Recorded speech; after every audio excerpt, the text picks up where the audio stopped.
ci langum politique bi ñu wax ci nomination Moussa Sy le maire de Parcelles ci poste PCA bu port yow dafa mel ni lire naa sa benn post bi nga def sa page Facebook nga mel ni comme nomination boobu yaa ngi critiquer di sànni xeer ñi nga xam ne dañoo far ak pouvoir bi di critiquer cette nomination ban. waaw xam nga mbir mu nekk. ku nekk dañ lay bàyyi ak sa cër. président de la République moom moo am pouvoir nommer à tous les emplois civils et militaires muy benn. ñaareel ba président de la République moo xam ku ci nekk lan la lay doyee ak fan la soxla donc bu dee ni yow da nga ko doyloo nit ki mënoo ko doyloo ba pare bañ ko doyloo c'est pas possible ensuite critique yi ñu leen di def dafa tegul fenn xam man je suis à l'aise pour en parler parce que bokkuma ci. d'accord ñoom parce que yow say sa tweet bi yaa ngi mel ni comme kuy def apologie de la transhumance. lan mooy transhumance bonne question lan mooy transhumance bala may dugg ci ba ma defee historique boobu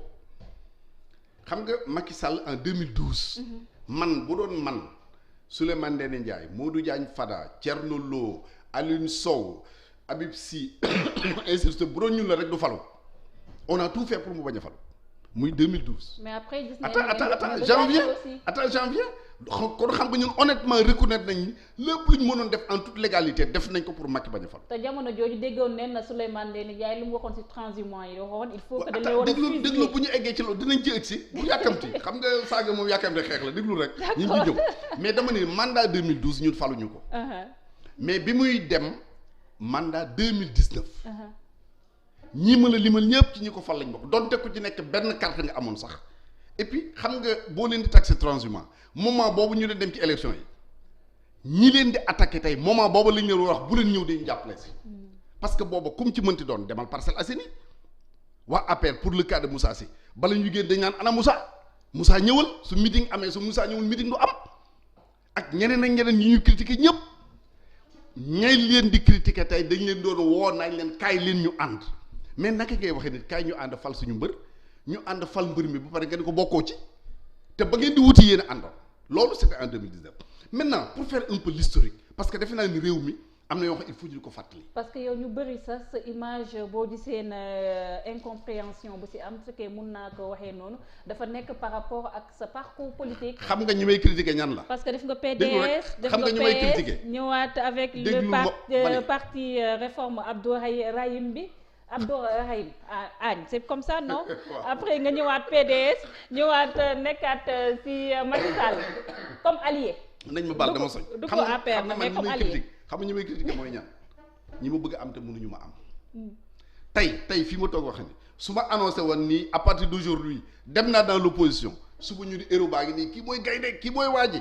maa lank defuma ko xam nga lu may def. attends rek du ma la lan moo soo jaaxal monsieur le ministre nit yi yow à chaque fois opposition moom doo fay bëgg a toog de. mais man opposition rek laa xam. xam nga luy problème Sénégal dañu gis nit mu ni jum xamaluñ ko daal. je me rappelle y a un journal fàtte naa benn revue hebdomadaire la bu amoon quand Wade m'a nommé ministre chargé des affaires politiques confirme le dialogue avec l'opposition. Le journal a titré le facilitateur sorti de l'ombre. Amath Dansokho yàlla ko yore moom mu njëkk a woo ni ma tu as lu cet article ma ne koy mun ma celui-là il te connaît pas je suis pas sorti de l'ombre politique gu Sénégal gi bu fi Ablaye Wade jàllee laa la wax nit defu fi lu ma fi def loolu lu ko ëpp te dama lay rappeler benn affaire Sénégal dañu accéder à l'indépendance en 1960 Senghor ànd ak le président Mamadou Dia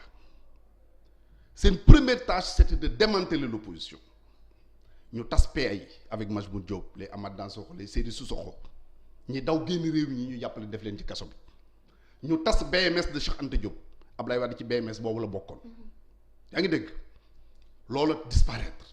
de sorte que à partir de 1966 la ñu récupérer les responsables du PRA Sénégal c'était justement ki nga xam ne tey moom la beaucoup d'hommes politiques def yàlla entre guillemets c'est le président Amadou Mokhtar Mbow Senghor récupérer ko récupérer Assane Seck récupérer Abdoulaye Ly ak ñañu àndaloon xam nga nu ñu la doon tuddee à l'époque les traîtres nous sommes en 1960 en 1966 pardon de 1966 à 1974 amatul woon opposition au Sénégal légale il y avait les clandestins les pays étaient restés un parti clandestin ceux qui sont aujourd'hui à And Jëf à l'époque étaient dans la clandestinité également jusqu'en 1974 Abdoulaye Wade génn créer le PDS bi mu ko créer je me rappelle comme si c'était aujourd'hui nous étions les jeunes du parti ñooñu doon wax ni faire de l'opposition légale au Sénégal c'est une trahison nationale nous sommes en 1974 75 76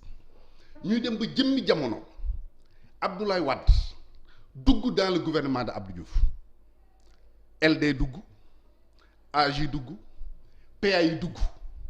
ñu du leen tudde les entristes kon waxatuñu trahison mais les entristes lañ leen di tudde ñii toog ci biti di leen sànni xeer di leen tudde les entristes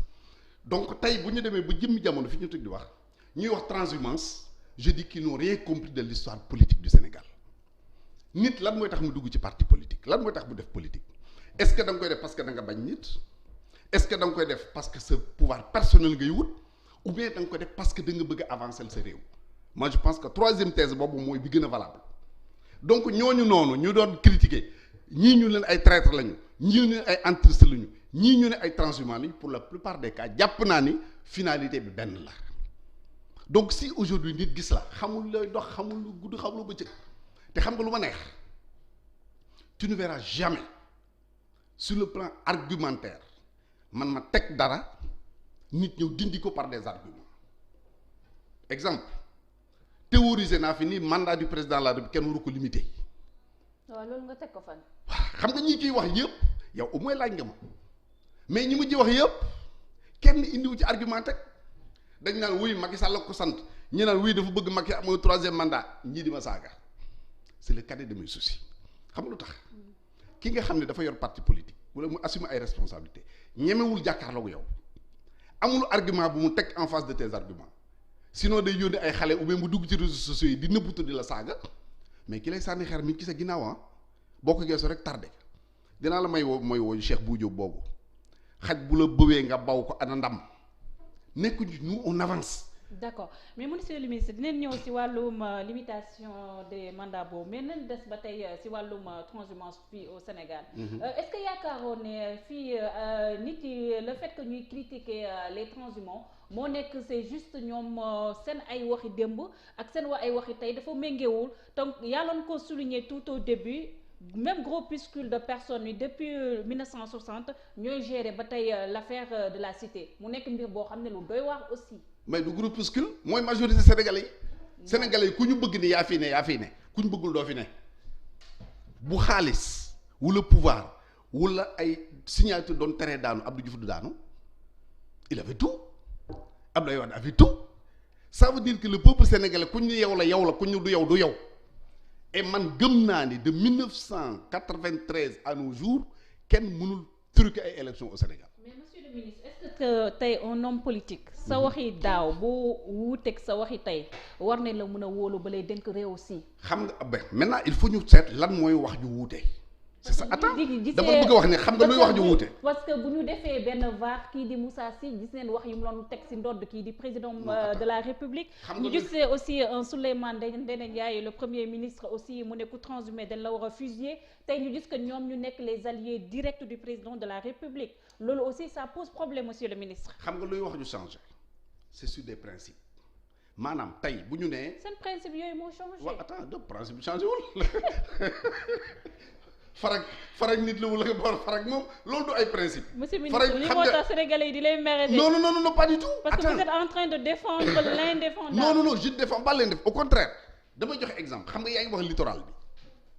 tey su ma nee littoral bi dañ ko war a libérer. non littoral bi moom attends mais dama la jox exemple rek surprendre. waaw dama la jox exemple. su ma nee tey littoral bi dañ ko war a libérer ëllëg ma ne kenn waru ko libérer samay wax changé na. du dëgg tey est-ce que nu ñu war a libérer littoral boobu est-ce que tamit nu war a ñoo tamit assainir aussi langum politique bi ndax sénégalais yëpp mun see gis seen bopp. mais langue politique bi amul lu ñuy assainir xam nga lu tax amul lu ñuy assainir. ah loolu nga gis yow. waaw non dama lay wax lu tax xam nga en politique c'est très clair. ñun da ngay politique pour avoir le pouvoir exercer le pouvoir ñu yaakaar ni boo jotee pouvoir boobu da ngay améliorer le sort des sénégalais loolu lañ jàpp ni mooy politique donc ci la ñu nekk. au moins c'est clair alors boo jëlee dans le domaine du sport jëlal ko ci équipe bu nawetaan yi ba ngay egg à la fédération xam nga dañuy wax ne bénévolat la maanaam duñ ci fay kenn pourtant tous les jours yaa gis ñuy xeex pour doon président même ASC waxuma le président fédération jëlal les syndicats on vous dit que da nga fi nekk pour défendre les travailleurs pourquoi ñuy xeex ba ay bakkan di tëdd pour nekk secrétaire général d'un syndicat mieux demal ci mosquée yi ñaata juma wala jàkk la ñu tëj tey ci Sénégal parce que dañ doon xëccoo doon imam ou bien dañu xëccoo doon noddukat ñu ngi ci kaso bi ñaata nit lañ jàpp def leen ci kaso bi parce que dañu détourné xaalisu juma wala xaalisu jàkka ñaata daayira la ñu détourné seen xaalis loolu gisu ko en politique dama ni la politique c'est l'action la plus noble bu am ci àddina loolu laa gëm parce que ñun li ñu def dafa leer nii lañ koy defee lii ak lii moo tax ñu di ko def mais ñëw ni la yàllaa tax bu ñëw ne allahu akbar soo paree keesu kii bi nga kii ko kii ñëw ni la voilà man sport bi dama fi ñëw uniquement parce que je veux servir le sport je veux servir la jeunesse da nga bëgg servir la jeunesse dafa jar xeex xulu et pourquoi loolu vous n'en parlez pas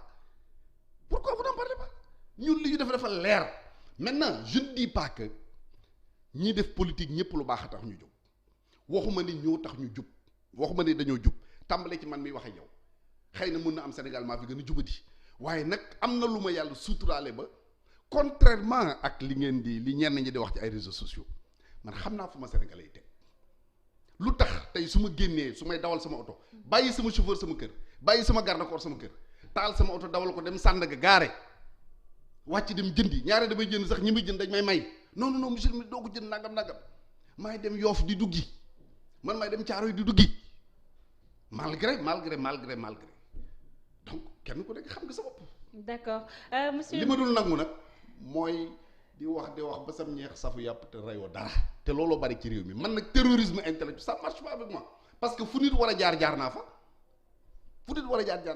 lu nit di jàng ci politique mën naa la ko jàngal. l'homme de tous les temps. voilà moi je traverse tous les régimes. d'accord je suis là macha allah. d'accord monsieur le ministre ñu wax ci wàllum honorariat bi gis nga fu mu toll nii nga xam ne débat bi aussi posé na ci autour de cet honorariat ñu jéglee ko kii di Aminata Tall ban lecture aussi. nga ciy def bu leen tooj Aminata Tall. bu leen ko tooj. Aminata Tall honorariat bi de moo ko tooñ. déedéet non bu leen ko tooñ mi ngi mel ni tey yow ñu xëy nommé le ministre ñu ne lu tax ngay am oto c'est la même chose. lii ñuy tuumaal Aminata Tall c'était depuis Famara Sagna en passant par Mbaye Jacques Diop ba ëgsi tey ci moom kon moom dañ ko jox poste de responsabilité poste de responsabilité ba mu fay ñëw loola la fa fekk xam nga là aussi on a très mal posé le débat parce que bu ngeen fàttali ko Abdoulaye bi mu ñëwee moo tas conseil économique et social boobu Famara Sagna moo fa nekkoon Famara Sagna di xaritu Abdoulaye Wade mu am lu bëri lu ma xam seen diggante ñoom ñaar ñu séq lu bëri Abdoulaye Wade tas conseil économique et social ba muy taxawaalaat tuddewaat ko CRAES am ñu yaakaaroon ni sax Famara Sagna moom la koy joxaat mu jox ko Mbaye Jacques Diop am na ñu wax xaw ma amul am na ñu wax ni booba Famara Sagna affaire bi metti na ko il s'était senti trahi c'est vrai ou c'est pas vrai j'en sais rien du tout les faits daal mooy moo fa nekk ñu jëlee ko fa tas CRAES conseil économique social indiwaat ko tuddee ko CRAES jox ko Mbaye Jacques Diop ci jamono jooju la Abdoulaye Wade xalaat ni Famara Ibrahima Sagna ma fi nekkoon ak li mu représente li mu def ci réew mi bu jóge fa foofu am na statut boo nga war nañ ko mën a defal donc ñu defal ko Famara Sagna Mbaye Jacques Diop jóge fa ñu defal ko ba tey Aminata Tall nekk fa bu jóge fa donc c'est pas un dossier Aminata Tall c'est-à-dire que nous avons très mal communiqué sur cette question-là mi ngi mel ni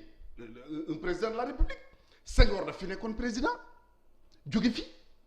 am un statut boobu jox ko droit salaire u temps xam naa salaire ba du ma ko tudd jox ko ñetti nit yoo nga xam dañu war a nekk à sa disposition donc mu am avantage yoo nga xam ni en tant qu'ancien président moom la am bi Abdou Diouf ñëwee donc nekk moom it ancien président loola Senghor doon am moom lañ ko jox ba mu dem mu ko ne di bénéficier ci loolu Abdoulaye Wade di ñëw nekk ancien président loolu ñu doon jox Abdou Diouf di ko jox Senghor ñu di ko jox sax yokk ko nag kon tey ëllëg ki si biir bu fi Macky Sall miy jógee ñëw nekk ancien président dafay jaadu lii ñuy jox Abdoulaye Wade tey ñu di ko jox moom am déet bu ñu demee ba jamono boobu xaw ma kañ la doon yàlla moo xam Macky Sall nekkatul président li ñu jox Ablaye Wade ñu di ko jox ñu ne lu tax ñu di ko jox Macky Sall te ñu daan ko jox Ablaye Wade daan ko jox Senghor daan ko jox Abdou Diouf amul sens donc Aminata Tall on lui fait un mauvais procès. mais monsieur le ministre xam nga mooy problème bi avec Macky Sall dafa jaayoon les Sénégalais gouvernance sobre et vertueuse. jàppale jaayoon la ne lépp loo xam ne rek dafay yàq alali askan bi moom du ci bokk. waaw dans instant yi ñu ngi wax mu Covid 19 dinaan Sénégalais yi fu ñuy jëlee xaalis ngir ñu mën a préparer restitution économique bi nga xam ne Sénégal mënu see ñàkk a génn. tey jii ñuy wax ay waxi honoraires avec des privilèges qui tournent autour de 4 millions. et quelques xam nga soo nee tey jii tu forces le débat. non gars yaa ne état continuité la mais le moment n'est pas propice pour donner des honoraires monsieur le ministre. mais attends est-ce que enseignant bi pour joxe un exemple enseignant bi dem à la retraite tey jii moment bi ñu toog di wax nii mu dem retraite am na différence ak enseignant bi dem retraite daaw ak daaw jékki daawaati jékk y a pas de différence. mais comparaison n'est pas raison. ah pourquoi. mais j'aimerais bien comprendre. parce que mënuñoo boole un enseignant et un président honoraire de comparaison n'est pas raison. pourquoi mënuñu ko boole. mënuñoo boole parce que ñoom ñaar bokkul. xam nga d'abord il faut partir d'un principe. xam nga principe mooy lan xam nga principe bi mooy lan. économique social environnemental sax ban njëriñ la amal askan bi. loolu beneen débat la c'est un autre débat. non c'est pas le débat d'aujourd'hui attends rek c'est pas le débat d'aujourd'hui dama lay wax sur le principe d'abord on ne revient jamais sur des acquis sur le principe maanaam tey nit ki. doo ko jox salaire jox ko lii ak lii ak lii avantage nga dem ba ci yàgg nga dindiwaat ko ça n'existe pas amul loolu du am les principes les acquis déjà obtenus on n'y revient pas ça c'est un. Deuxièmement encore une fois dama koy répéter waat Aminata Tall mii ngeen di wax du moom moo fi jëkk nekk ancien président du conseil xam nga man nekkum pour défendre ma Samba wala ma Demba dama jàpp ne rek li ma ci xam muy néew ko bari war naa mën a éclairer nit ñi sénégalais ba ñu xam li xew lan la li ñu koy jox. dañ ko doon jox Mbaye Jacques Diop dañ ko jox Famara Sagna parce que ñoom ñoo ko fa wuutu ki fi nekk tey su fa jógee également dañ ko koy jox donc bu ñu yaakaar ni benn texte la bu ñu jël tey di ko jox Aminata Tall alors que démb ak bërki dem amul moo fa musul a am maintenant est-ce que le conseil économique am na njariñ amul njariñ c'est un autre débat mais l'essentiel mooy c'est comme les députés qui sont là député mi ngi fi dañ ne la boo amee tant de mandat de député da ngay am indemnité d'ancien parlementaire xaw ma naka lañ ko tuddee encore lu ñu leen di fay retraite parlementaire voilà. dañuy wax da ngay am retraite parlementaire donc conditions yi ku ko mënti remplir da ngay am retraite parlementaire donc voilà comment se pose le débat malheureusement ñun ñoo def erreur nous avons mal communiqué sur cette question-là. d'accord monsieur le ministre bëggoon naa ñu wax ci scandale distribution riz yeeg yooyu. mais dafa am scandale waxtu bi. non dafa am scandale foofu moo ñu xoj. d'ailleurs attends distribution du riz dafa am scandale marché du riz yeeg yooyu noonu. ban scandale moo fa am. lancé nañu appel d'offre attends lancé appel d'offre ay nit soumissionné gagné ngeen ni ma scandale ban scandale moo fa am. ba tey ceeb bi ñu ko war a jotewuñ ko ba tey. oui mais ñi ngi jot ñëpp jotaguñ mais ñi ngi jot daanu nag dajul suuf.